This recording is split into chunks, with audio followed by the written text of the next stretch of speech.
Bismillahirrahmanirrahim. Assalamu alaikum. My name is Dr. Faiza Shaheen and I will teach you the course titled as Economics and Financing of Education, which code is EDUC 4124. Primarily this course is concerned with the MA Education Semester 4. Under the area of Educational Administration, students will go through this course.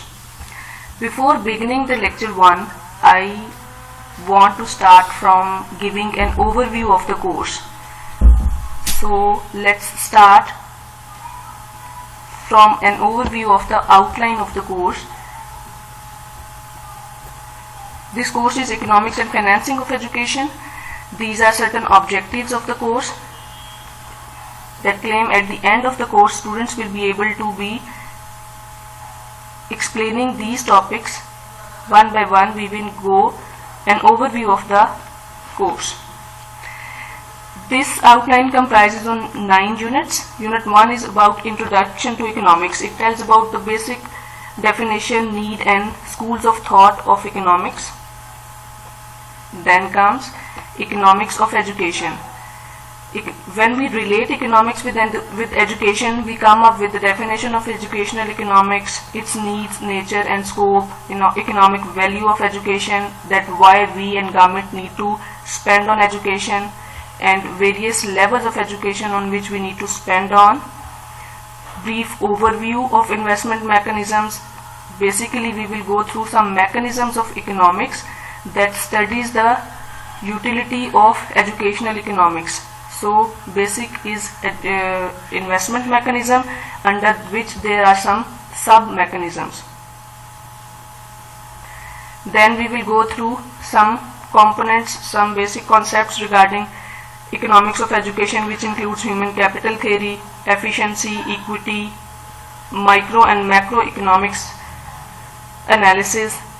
Education a black box, it was an old phenomena we will go through, and the concept of opportunity cost, which is very important when we take the decisions and choose among different alternatives. Unit number 3 is about individual demand for education, under which we will go through the concept of demand for compulsory as well as non-compulsory education. Cost benefit analysis, which is used and named as CBA. The approach, which is known as social rate of return, is also included in this course outline. The manpower planning and approach will be studied in unit number 3. Then comes with unit number 4, which is educational outputs, that what are the outcomes of investing in education. Private and public social cost, it will be studied. Unit number 5 deals with CEA, which is cost effective analysis in education. Number 6 unit is regarding financing education in Pakistan. So this is about how do we budget our education system in Pakistan at various levels. Who pays for education, institutions or individuals? This is a big question to be answered. Then different concepts regarding budgeting in Pakistan, such as concepts, role, purposes of budgeting. Then we will know about the phases of budgeting, several types of budgeting used in educational system, and 6.5.5 see this one, glossary of some budget items, budget terms. We will see that what are the basic terms used throughout this unit, which needs to be understood, such as income, capital, efficiency, social efficiency. These terms are important and have specific meaning when we are concerned with economics of education. Then comes with unit number 7, which is about migration and brain drain. This is another concept in economics of education, that we spend and invest on students and people, and when the time of their services come, they leave the country due to certain reasons. If educated people leave the country, that is brain drain, and if other people due to some socio-political reasons leave the country, that is migration. Then comes unit number 8, which is about economics of lifelong education. It tells us about that what is the meaning and concept of lifelong education. Then at the end we will know unit number 9, vocational versus academic education. It tells us difference about vocational versus academic, that we different types of education, how far we have spent on it with reference to the educational policies and 5 years plans.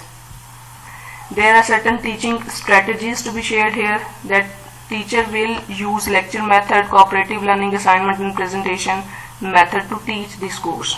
This was just an overview of the course regarding the outline, that 9 units will be read and taught, and these were the objectives. Objectives will be talked in detail in course breakup. I have made a little breakup of this course with a brief introduction of course instructor, which is Dr. Faiza Shaheen, and title of the course, which is Economics and Financing of Education.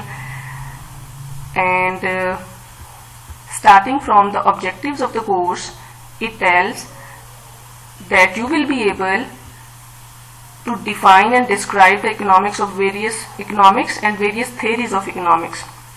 After reading successfully, you will be able to understand the nature, scope, significance of economics of education. You will be having knowledge about individual demand for education, focusing on compulsory as well as non-compulsory education. You will be knowing about CBA, which is cost benefit analysis in education. Understand the social rate of return approach as a policy indicator, that how likely this approach works in education. Understand the manpower requirements approach to educational planning and methods of manpower forecasting, that how likely we can recruit people which are beneficial to any firm or organization, whether they should be educated or not. Describe the various outputs of education, which is at school, college or university level.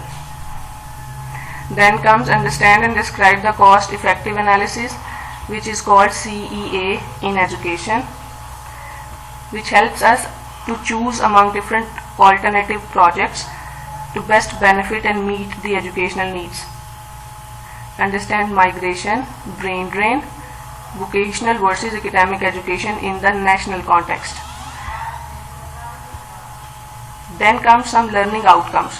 If we beat down the major objectives of the course, there are some student learning outcomes. After completion of this course, you particularly will be able to having certain skills and knowledge, like explain the basic concepts of economics and financing of education, that you will be able to explain the economics and financing in education.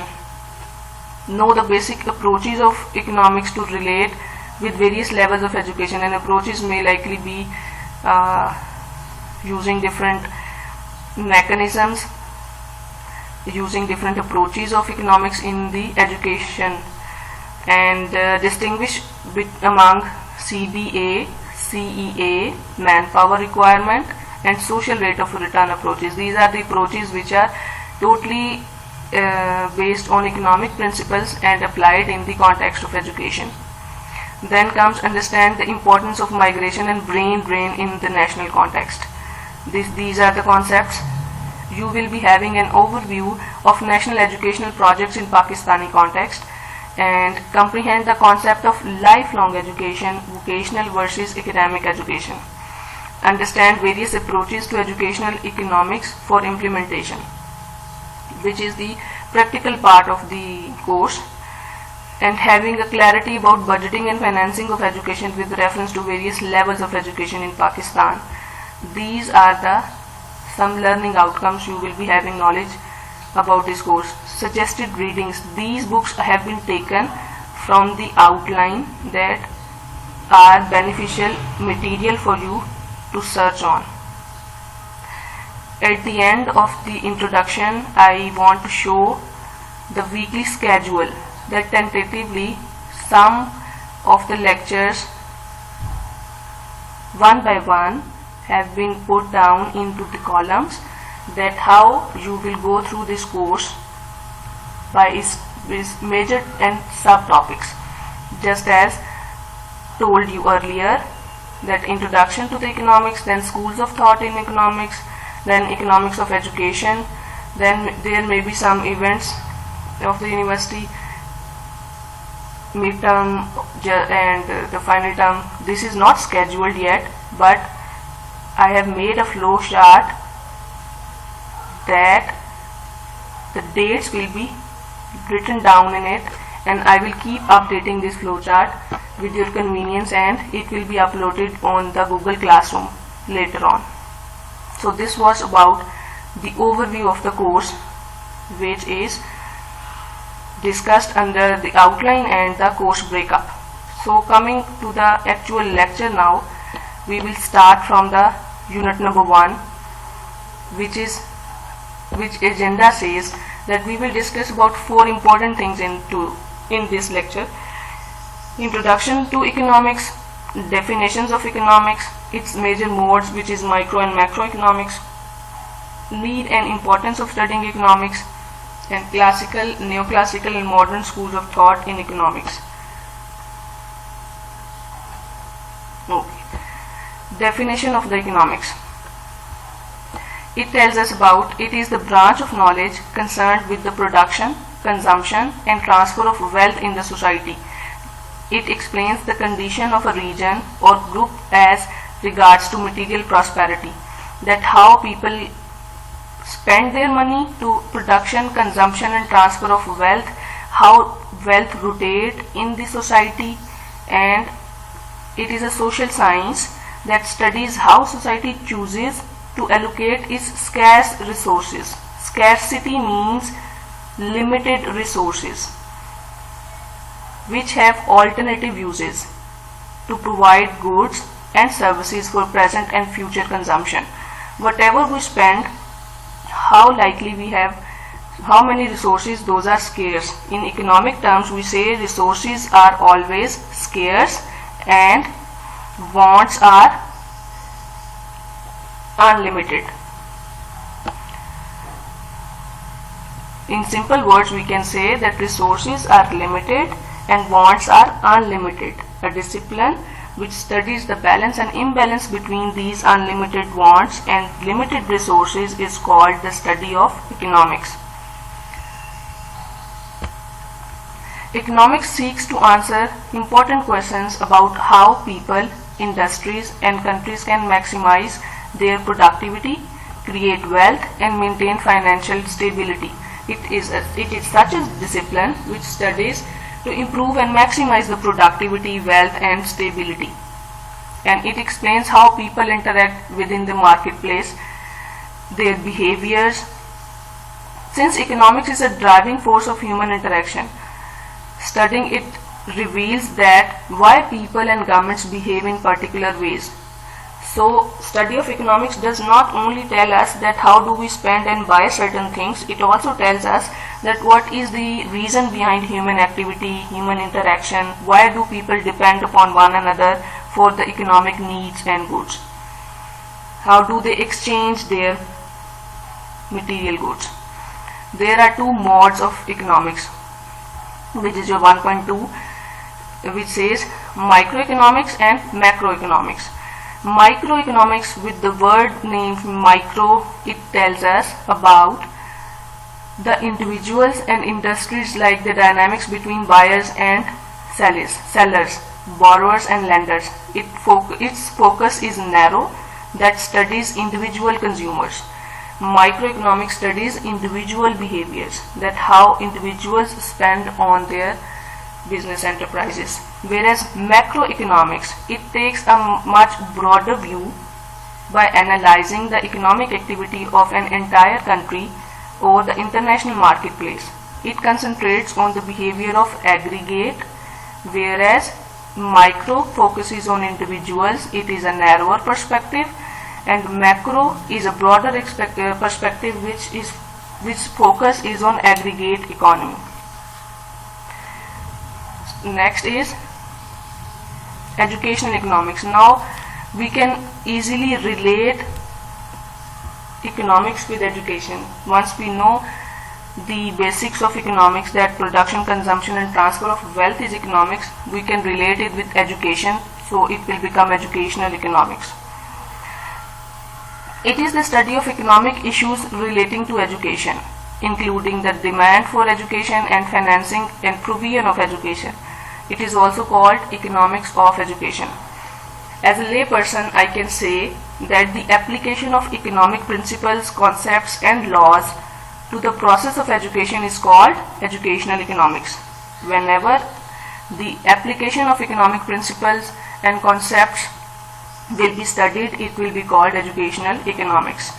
Economics of educational studies human behavior in terms of human decisions, actions and reactions about schooling. Next comes scarcity of resources. Whenever we talk about economics, we study these phenomena that resources are always rare and scarce. The scarcity of resources means that policymakers must decide, policymakers of education, because we are concerned here with educational economics. So these are three important questions that policymakers should understand: how much to spend on each stage of education, what to produce, what is the amount of money to be spent on each stage of education. Number two, how to provide educational services in a way that maximizes benefits to the society, like what are the educational services which needs to be spent on. And number third is who should have access to each stage of education. It is a very general question that what is the level of education on which we need to spend at most. Is it primary level, secondary level, elementary level or higher education level? It is the decision that is done on the part of policymakers. Next is the decision makers. We must know that who are the decision makers and stakeholders in educational system. Here we need to explain and understand the definition of stakeholders. Who are the stakeholders? The people who are directly benefited by the profit or loss of any organization are called stakeholders. So the educational stakeholders include society at large, institutions who are the providers, and individuals or householders who are the purchasers of education. Well, next point is fundamental problems of economics of education.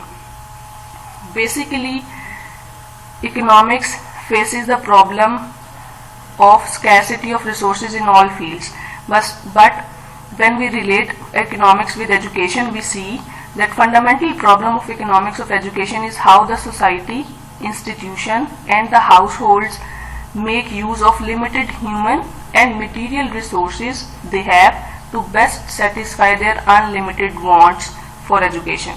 That what is the balance between scarcity of resources and unlimited wants for education. Now we will see that need and importance of economics, utility of economics, you can say in other words, need and importance of economics. So that is, economics explain all phenomena of life, for example interest rates in your savings, food cost and food resources, etc. Now following are certain points which will further explain the importance and need of economics in daily life. It tells us about dealing of shortage of raw material, how to distribute resources in the society, role of government in the economy, principle of opportunity cost, social efficiency, forecasting, knowledge and understanding and evaluation. Now one by one we will look into these, which will further elaborate the need of economics. Number one is dealing of shortage of raw material. If we have the knowledge of economics, we will be having idea that how to maximum utilize our raw materials. Economics provides a mechanism for looking at possible consequences as we run short of raw materials such as gas and oil, etc. So we see that resources are always minimum and scarce. So how can we deal with the shortage of our raw materials? This knowledge comes through economics. Number second is how to distribute resources in the society. This is the concept which takes highlights from economics, that to what extent should we redistribute income in the society. हमें कैसे पता लगेगा कि society में income को कैसे distribute करना है. Is inequality necessary to create economic incentives, or does inequality create more economic problems? Whether there should be a mechanism to distribute the resources equally among all the masses, or there must be some mechanisms of equity or equality to distribute the resources among people. Number third, whether equal distribution of resources among all fields, such as if we say that the budget allocation should be equal to health as well as to defense and education. So there will be a debate according to the context of any country that what department needs more income and resources to be allocated. So this knowledge comes through economics, study of economics. Next is role of government in the economy. The main functions of government as given by Adam Smith. Adam Smith is a famous, known as father of economics. He says that government plays a role to maintain law and order in a country, as well as make national defense stronger, regulate money supply. So according to Smith, the market system administers various economic functions. So we know that with the help of knowledge of economics, we know the role of government in the economy. Government does not only place law and order, does not only make defense stronger, it also tells us how to regulate money and supply system in the country, and different economic functions regulating and functioning in the society. Number fourth is principle of opportunity cost. It is very important. Opportunity cost is a basic concept that tells you how you can best choose among your alternatives. There are several examples of opportunity cost. Now, first of all, we will go through the idea, then I will give you one example. A fundamental principle of economics is that every choice has an opportunity cost. Whatever you do in your life, you come up with the formula of opportunity cost. Whenever you need to take a decision in your life, you need to have to decide among different alternatives. So opportunity cost is applied. The idea behind opportunity cost is that the cost of one item is the lost opportunity to do or consume something else. In short, opportunity cost is the value of the next best alternative. These are the four words which explain the idea of opportunity cost, which is next, best, alternative, foregone. Like if you, for example, if a school has a budget which is scarcity of resources we have talked about earlier. So the budget is there. We have four alternatives: whether to renovate a building, to create or construct a new science lab, a computer lab, or to give fourth alternative may be anyone else. So just as to open a home economics lab. So among these four alternatives we need to take a decision.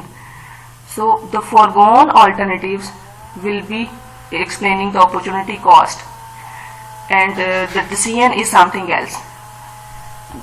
The alternatives which have been foregone, जो हमने छोड़ दी हैं, which are opportunity cost, but the only one alternative from the example, such as we may have selected that we will renovate a building and we will not build any new lab in the school. Three alternatives were regarding lab construction, and one was to renovate the building.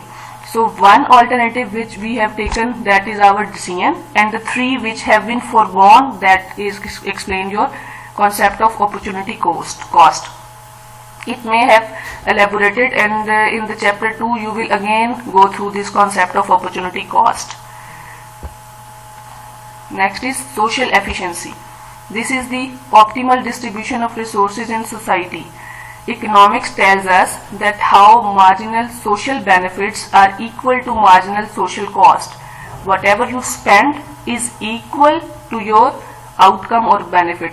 If it is so, it is social efficiency and it is taught under economics. Next is forecasting. Forecasting means predicting future. Economics is such a discipline that predicts the future condition of the economy using a combination of widely followed indicators. Whatever the criteria it applies, but it tells you about and predicts about the future conditions of the country and economy. So this is due to economics. Next is knowledge and understanding. It is a very general function of economics that, like any other discipline which gives you knowledge, economics also gives you knowledge and understanding. Economics is the study of how societies use scarce resources to produce valuable commodities and distribute them among different people. Indeed, economics is an important subject because of the fact of scarcity and the desire for efficiency. So it tells us that how best we can distribute the resources, scarce resources, to meet our unlimited wants. For example, economics give you knowledge about the reasons of unemployment, inflation, spike in prices of foods when demand is high. These are certain examples that gives knowledge is coming from where economics is giving you knowledge about unemployment, inflation and spike in prices. Next is evaluation. This is also a very good important function of economics, that economic evaluation is the process of systematic identification, measurement and valuation of the inputs and outcomes of two alternative activities and the subsequent comparative analysis of these. Economics tells you how best you can choose among the alternatives and you can best compare those alternatives, that on the cost of one thing, what did you get, one alternative versus the other alternative. The purpose of economic evaluation is to identify the best course of action based on the evidence available. So it is a detailed study that how likely you can choose among different alternatives. So this was about the need and importance of economics in daily life. Coming up with the last topic, which is about school of thoughts of economics. School of economic thoughts. These are basically three, named as classical, neoclassical and modern school of thought. We will go through one by one. Starting from classical school of thought, it says that classical school is regarded as the first school of economic thoughts. It is associated with the 18th century. The main idea of the classical school was that markets work best when they are left alone and that there is nothing but the smallest role for the government. This is the base of classical thought, that government will be having no share in the profit or loss of any organization. Adam Smith, which is known as the father of economics, under classical theory we will go through Adam Smith theory and Marxism theory. Adam Smith theory says that people who acted in their own self-interest produced goods and wealth that benefited all of the society. He believed that governments should not restrict or interfere in markets because they could regulate themselves and produce wealth at maximum efficiency. Whenever an individual is doing some business that has no link with the government, and government should not restrict or interfere in the business of any private organization, and this is the concept of classical Adam Smith theory. Next is Marxism theory. This theory states that capitalism will eventually fail because factory owners and CEOs exploit labor to generate wealth for themselves. Whereas we need to know what is capitalism. Capitalism is an economic system based on the private ownership of the means of production and their operation for profit. Like how private ownership produce for their own profit with without any interaction with the government. Coming up with the second school of thought, which is neoclassical. It can be said as a bridge between classical and a modern school of thought. First and third can be bridged with neoclassical. This is a wide-ranging school of idea from which modern economics theory evolved. This method is clearly scientific with assumptions, hypotheses, and attempts to drive general rules about the firm or consumer. Neoclassical economics assumes that economic agents are rational, using senses in their behavior, and that consumers look to maximize utility and firms look to maximize profits. Which says that consumers focus on their maximum utility and firms or organizations focus on their maximum profits. So this is a bridge between classical and modern school of thought. This is the modern school of thought, which is the third school of thought of economics. Professor Lionel Robbins defined economics in the following four fundamental propositions that constitute the basis of the structure of economic science. These are the four basic principles can be said. Human wants or ends are unlimited. Human wants are different in importance. Resources to fulfill human wants are limited. Resources have alternative uses. We will go through these 4 points one by one in the coming slides. Number 1, how human wants or ends are unlimited. It is self-explanatory that human beings have wants which are unlimited in numbers. If one want is satisfied, another grows up. The simple example of bicycle rider looks for a motorbike, and motorbike rider looks for a vehicle, four-wheeler vehicle, and four-wheeler vehicle looks for a good one with the change of model. And similarly, whenever we come up satisfied with our wants, another grows up. So this chain goes on and on. If wants had been limited, they would have not, and all incentives to economics effort would have ceased. Human wants or ends are always unlimited.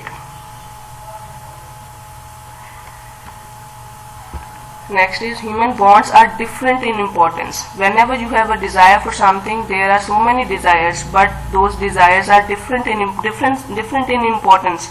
You can make a priority list of the things you need to buy. All are important, but there can be a hierarchy and priority list. So human wants are not of equal importance because these are uncountable. Not equal importance means those have hierarchy of importance. Therefore, they compel us to choose between more urgent and less urgent ones. Number 3 is resources are scarce or rare, which is understood. This is the basis of economic principles, that resources are always scarce or rare. To satisfy unlimited wants, people have limited economic resources. These resources are various types of labor, capital, land, and entrepreneurship used in producing goods and services. Resources are of two types mainly, material and non-material. So material include labor, capital, land, entrepreneurial. These are also the types of resources one can have. So these are always scarce or limited. The last point is resources have alternative uses. Even then resources are rare and scarcity of resources, they have alternate uses. We have a limited budget, we can use it on various heads. So alternative uses means one budget can be put on several subheads. The limited resources are capable of alternative uses. As wants are varying in importance, some are more urgent and others are less urgent. These resources should be used selectively to most urgent wants firstly, so choice comes again. You need to choose among the alternatives that which end is more important to be chosen on. to be spent on. Sorry. At the end, we will have an overview of the lecture, that what we have gone through in this lecture. We started from the definition of economics, that production, consumption and transfer of wealth is the basic concept of economics, and when we relate and apply the economical principles, rules and tenets to the provision of education, that is called economics of education. Then we gone through the two modes of economics, which are micro and macroeconomics. Micro studies with the individuals and macro deals with the aggregates. Then we gone through the importance and need of economics in daily life, that it tells us about resources are scarce, the concept of opportunity cost, and social efficiency, role of government, shortage of raw materials. Those are the points which we have studied. And lastly, we gone through the schools of thought of economics, which are three. Number one was classical, then neoclassical, and at the end that was modern school of thought. I hope you have gone through all the concepts clearly. Thank you.